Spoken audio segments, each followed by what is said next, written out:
Hello, I'm Oscar Carmona. I'm owner of Healing Grounds Nursery, and I also teach the Green Gardener certification program through Santa Barbara City College Adult Education.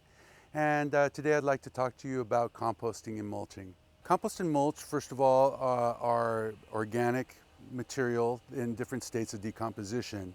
What that is, basically, we're talking about limbs, leaves, green waste, grass clippings, and also kitchen waste. No meat, no bones, no grease, anything that would attract rodents. It's just not a good idea for a landscaper to include in their composting system. Compost, if you're going to apply compost, that would be underneath the mulch layer. So you're going to put that down first, and then the mulch goes on top. Mulch is a material that is not decomposed. You can tell what it is, such as pieces of limb or branches, dried leaves, grass clippings. All of these things can serve as a form of mulch, and mulch is basically a covering over the soil. Compost is fully decomposed organic material that pretty much looks like soil. You can't really tell what it is or what it was originally.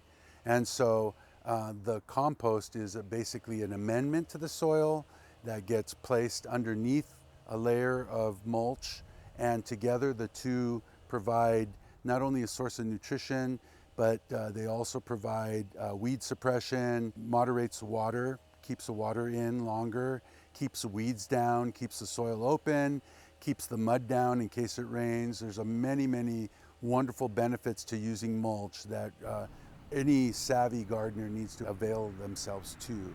So there are a few things you need to keep in mind when applying your compost and mulch. One of them is the thickness of your application. Minimum you want to apply 3 inches and up to about 6 inches. And if you have a weed problem, you need to really consider putting in up to 6 inches of mulch. And that seems like a lot, but realize that it's going to decompose over time, and so it's going to disappear within 3 or 4 months. So if you really have time restraints, I recommend that you do a thicker application than a thinner one. The other thing to consider is you don't want to inundate the plant with the mulch material. You want to give a little bit of space around the base of each plant. This is for a couple reasons. Moisture buildup can occur at the base of a plant, and that can rot the plant out, and that's important to note. So you want to get the benefits of moisture retention and all these other things, but you don't want the plant to be part of that process, right? So make sure you leave at least a couple inches of space between the base of your plant and the mulch itself. Again, you know, the reason why you want to put a thick layer is because you do want to gain the benefit of also weed abatement. And if you put a thick enough layer, it's going to prevent the weeds from seeding, and that's going to be a tremendous help to you in the long run. Also, the water retention and keeping the soil open and erosion control are all beneficial byproducts of this mulch application. There's so many wonderful benefits to doing that, and especially considering the drought situation, mulch is your friend.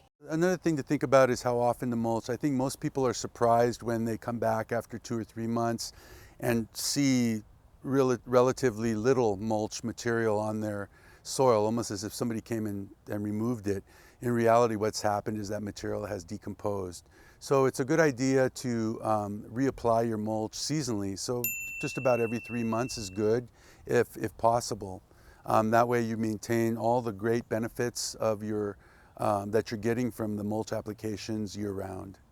So in closing, I'd like to again underscore the benefits of using mulch and compost, again, to suppress weeds and to maintain plants in healthy conditions, but most importantly to conserve water in this time of drought emergencies that we're experiencing in our area.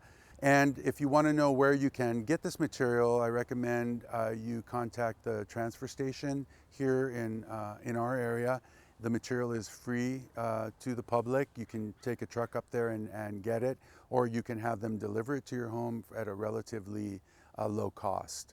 You can also make it yourself, but please avail yourself to the use of compost and mulch. You won't regret it. It's really going to make a big difference in your garden.